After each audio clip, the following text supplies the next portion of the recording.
I'm Carissa Andrews, international best-selling indie author and CEO of Author Revolution. With more than 15 books published, it's safe to say I have made a ton of mistakes in my endeavor to become a full-time author. The most important thing that I've learned in the past decade is that indie authors need to protect their creativity and their serenity. Being an author is a long game, and that's why I'm on a mission to teach other indies just like you how to publish books with a sustainable, rapid release method. I created the Author Revolution podcast to give you insights and actionable step-by-step strategies to help you do just that. If you're an ambitious author or one in the making who's looking to create a long-term author career and a life you love, you've found your tribe, my friend. Let's get your author revolution underway.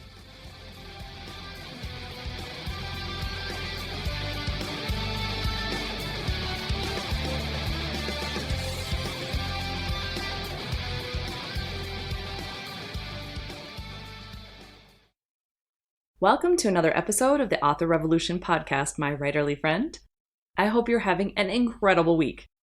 I myself am happy to say that I have finally finished Amends. It's been a long time coming despite all of my efforts at my ordinary 6-week writing sprints. Now, one of the things that I've discussed on this podcast is burnout and stress. My journey to become a full-time author really honestly hasn't been an easy one. Over the past 10 years, I've had to contend with a divorce, a family rift, a remarriage with a man from England, then of course immigration, a baby being born with a cleft lip, cleft palate, a home constantly in the state of remodel, my husband's kids coming to join us from the UK, a pandemic, and now a custody dispute as my 2 older kids from that previous marriage have asked to stay with us full time. So I can, without a shadow of a doubt, tell you that my most creative times have been when I'm feeling happy, safe, and secure. Not only that, but I'm also a better person when this is the case as well. So let me ask you, are you one of the authors who are struggling with writing this past year? Has writer's block gotten in the way of your publishing calendar? We often hear authors talk about their writer's block as if it's some sort of nebulous thing. But when you really dig down into the neurology of it, the answer really becomes a little bit clearer. Writer's block typically comes down to one of 2 things. Number 1, we're not clear on what it is we want to write, and therefore we procrastinate. Or number 2, our creativity has been shut down by stress or trauma. Now, the pandemic this past year has elevated the stress levels of most people, particularly kids and their parents, but I'm sure it's not just with them, right? Plus, in addition to that, we all handle stress a little bit differently. But prolonged, chronic stress, honestly, it's a whole other matter. Now, stress and trauma hijack your brain, and obviously you need that to be able to write great stories, right? It can destroy your sense of calm, it prevents you from thinking clearly, and obviously totally wreaks havoc on your creativity. So here's why, for those of you who are curious as to what happens here. Did you know that there are actually 3 major regions in the brain, and all of them have to work together in order to be operating to the best of your abilities, aka writing those good stories? Now, the prefrontal cortex is also called the neo-mammalian brain, and it's located right behind your forehead. It handles language, abstract thoughts, rational thoughts, planning, empathy, and the central awareness of ourselves and others. Now, the anterior cingulate cortex is our mammalian brain. It's located right behind the prefrontal cortex, but it's a little bit deeper, and it's responsible for handling emotions and some of our sublinguistic creativity. And then finally, the amygdala is what's considered our reptilian brain.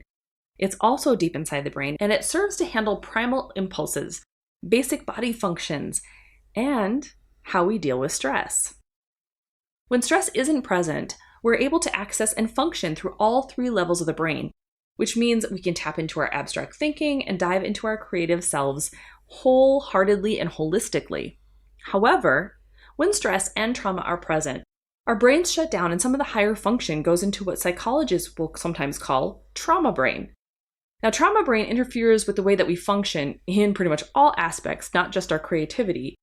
But since we're talking about writing and creativity here, let's stick with that. So when dealing with heightened or chronic levels of stress or trauma, the prefrontal cortex is now underactivated. The anterior cingulate cortex is underactivated. And the amygdala is, you may have guessed it, overactivated. You are literally a walking, talking bag of fear, my friend, when this happens. Now, when operating from trauma brain, you'll often see people experience a constant state of fear, agitation, or irritation. They might always have a hard time relaxing or feeling safe or even getting sleep properly. In addition, attention spans go out the window because the prefrontal cortex is underutilized, remember? Agitation, irritability, and the inability to feel our feelings, or even those of our characters, comes from the anterior cingulate cortex being underutilized.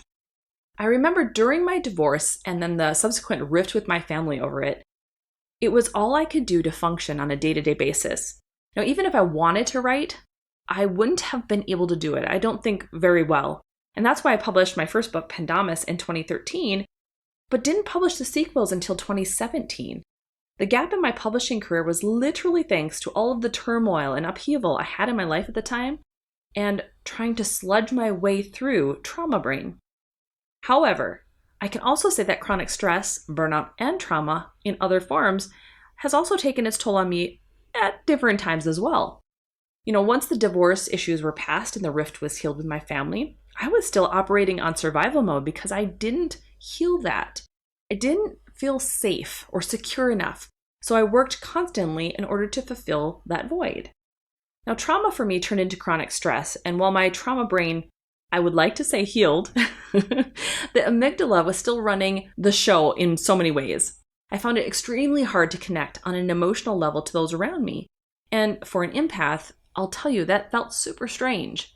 Like I was walking through the world, but not really in it, if you know what I mean. Now, while I was still able to push through and get my writing in, I would often look back and think, what the heck, I wrote that? Especially in some of those early books. When I read them, I'm almost blown away by the emotional impact in them because as I was writing them, I really felt a strange disconnect.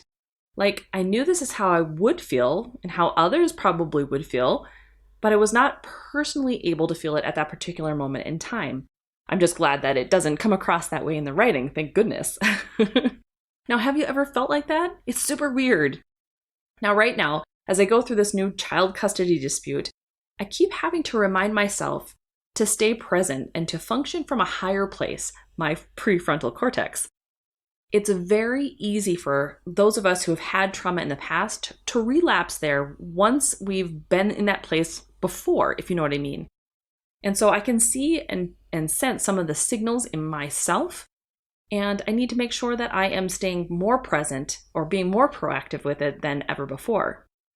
Now, in addition, now that my kids are 16 and 12, they're hitting their teenage years, and I struggle with knowing what's trauma brain for them and what's just normal teenager brain, right? I mean, the pandemic has hit them hard too, and that's part of the reason they wanted this big shift, I think, when it comes to living at our house versus their dad's house. Now, in my world, all of this has led to a slower than normal writing routine for 2021. Now, I knew early on this year that I was going to need to pull back a little bit because of stress and overwhelm and just all of that stuff. But I hadn't known just how much it was going to be necessary for some of the outside circumstances in my life too. So as authors, I want to ask, what do we do when stress or trauma is leading us further away from our creativity? Well, despite writing enough medical articles to practically be one, I am no doctor, but I can tell you what's worked for me in the past, and I'd love to share it with you. So here are some of the ways that I have found super helpful in healing from trauma and stress or burnout and getting back over to my creative side and kind of living in that holistic, whole person flow. So number one, talk with someone. Whether it be a friend, a family member, or a professional, you need to release some of the pent-up fears and frustrations before they overtake your neural pathways and become your go-to way of thinking, right? You don't want to be in a place where you're constantly in a negative thought pattern or you're constantly in a place where you feel like you are not safe. Now, when my family and I were estranged, I definitely sought out therapy to wrap my head around things. Talking it out provided a way for me to heal the broken relationships and move past all of it. So tip number 2 is root out the source. I want you to do some digging into your past to see where the trauma or the stress truly stems from. Sometimes it's not what you think it is. Maybe your feelings of fear and insecurity stem not from your current financial situation, for example, but the way you felt as a kid. Consider all the possibilities. Obviously, if you dealt with some big traumatic event like abuse, you could be dealing with PTSD symptoms that haven't healed either. So even if you know the event, you may not have dealt with it properly, and now it might be time to heal it. Tip number 3 is mindfulness routines. One of the ways I've been working on my mindset this time around with all the craziness that's going on is incorporating daily mindfulness routines into my morning routine. So not only does it help keep me grounded into a peaceful mindset, but it sets the stage for the day as well. So what does my mindfulness routine look like? Well, for me, it's the Reality Hacker Journal. I use it first thing in the morning to set up my quest for the day so that I'm functioning with a mindset of accomplishing or attaining the thing I'm really after. So for example, if I want to finish writing a chapter, that would be my quest for the day. It's called finishing a project. Then I go into a couple of meditations that enhance the mental imagery and keep my prefrontal cortex activated. They're not long, 5 to 10 minutes total, but they incorporate mental imagery, binaural beats, and deep breathing exercises. Overall, I come out of those meditations feeling relaxed and mentally ready for whatever the day might throw at me. Yes, bizarre texts from the ex and all. All right, so tip number 4, exercise. But here's a little caveat there. Avoid any intense training. Now, I'm someone who loves, or loved in the past, to work out really hard. I like to do Jillian Michaels workouts and I do a lot of Beachbody stuff. But when you're stressed, that can actually have an opposite effect because it still boosts your cortisol levels, and cortisol is your stress hormone. So ideally here, you're going to want to skip the HIIT workouts, HIIT meaning high intensity interval trainings, and instead focus on the movements that are repetitive in nature. Walking, hiking, running, kayaking, yoga, for example. The goal isn't to beat your body into submission. It's really just to lower those cortisol levels that we talked about and help your body kind of ease into a state of harmony and balance. Now, I cannot speak more highly of walking or hiking outside whenever possible. It's my go-to stress workout, and I found that nature has a way of soothing my soul even when I'm feeling insanely stressed. So give it a try. Tip number 5 is take time off from writing. Look, it's the last thing I want to do too, but sometimes you need to give yourself the permission to take a break and sort some shit out, right? Your mental health, your happiness, your life must come first. So screw the publishing schedule or rapid releasing or anything that other people are telling you you should be doing, must be doing, whatever. Your readers will understand too, trust me. You need to do what you need to do to get back into your state of peace so that the creativity can follow. So tip number 6, journal. Now, if you're feeling stressed, sometimes you might not even actively realize why. I mean, it happens. It could be like life is just getting out of control and you're not sure what it is. And remember what I said about the anterior cingulate cortex? It controls your emotions. As writers, one of the best ways to get over some of the stuff that we're dealing with is to use our writing skills and journal. I mean, we are writers and writers write, right? Journals can help us put trends into view and allow us to process the stuff that's sitting out there like energetic thought clutter in our brains. Now, I use an app called Diarly these days. I've used other journals before, but they've never really stuck. But this one seems to, and I really like it because I found that I can break my thoughts or my situations into segments and it helps. So in this app, I have a journal for my reality hacker stuff, and it's all kept in the same app, right? I have a journal for thoughts about the kids or dealing with the ex. I have one for what I eat each day. I mean, I have one that even keeps track of tarot readings that I do for myself, so I can go back and look at them. It doesn't matter how you journal, or if you do it by hand or in an app. Really what matters is that you do it consistently so that you can work through what's going on behind the scenes. Then tip number 7 is fictionalize your trauma. We authors do this sort of thing anyway, but it's worth mentioning. When I have the most profound story ideas, there's something in the world that I have subconsciously taken in and I want to deal with, or maybe even I've consciously taken it in and I want to deal with. Sometimes it's political, sometimes it's right here at home. When I look back at my stories, I can always spot the theme of what was happening in my real life at the time. Now, I don't necessarily mean writing out exactly what happens in your life, but maybe. Going through a crazy breakup? Sure, use elements of the truth to deal with it. Use some of those crazy texts as an example in your work, or a situation with the way an argument went, whatever. Have your character do and say the stuff that you wouldn't have felt comfortable in saying in reality, and let it kind of move in a different way. Work out some of those frustrations and aggressions using your characters, because not only will it create situations and interesting stories, but it helps you then process on a different emotional level. Now, sometimes I don't think people in general talk enough about mental health and the way their lives are impacted by things like stress and trauma. Authors in specific get a lot of advice to just keep writing, but that doesn't address the issues stopping you from writing in the first place. So if your writing has suffered this past year, whether it's from pandemic stress or something else, I really do encourage you that rather than pushing through it and continuing with it, just take a beat to reassess your situation and find some calm again. Doing so will reboot the higher regions of your brain so that you're functioning at your optimum level, creativity included. All right, guys. Well, that's what I have for you this week. Hopefully you found it helpful.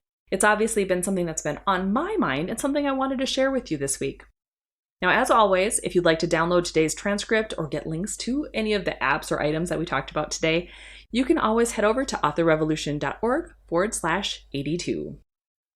I am also super excited for next month. So real quick, I just want you to know, I haven't talked about this yet on the podcast, but Rapid Release Roadmap is going to be part of InfoStack's Write, Publish, Profit 4.0. Now, if you've never heard of this InfoStack thing before, stay tuned because it's awesome. I've purchased it the last 2 years, so I'm really thrilled to be part of it from the other side of things. Now, just know that it's starting June 8th, and you're going to be able to get a steal of a deal, not only on Rapid Release Roadmap, but on a ton of other resources as well. And it's all InfoStacked, literally, for one low price. It's really incredible. All right, I'll be talking more about it next week, but until then, go forth and start your author revolution.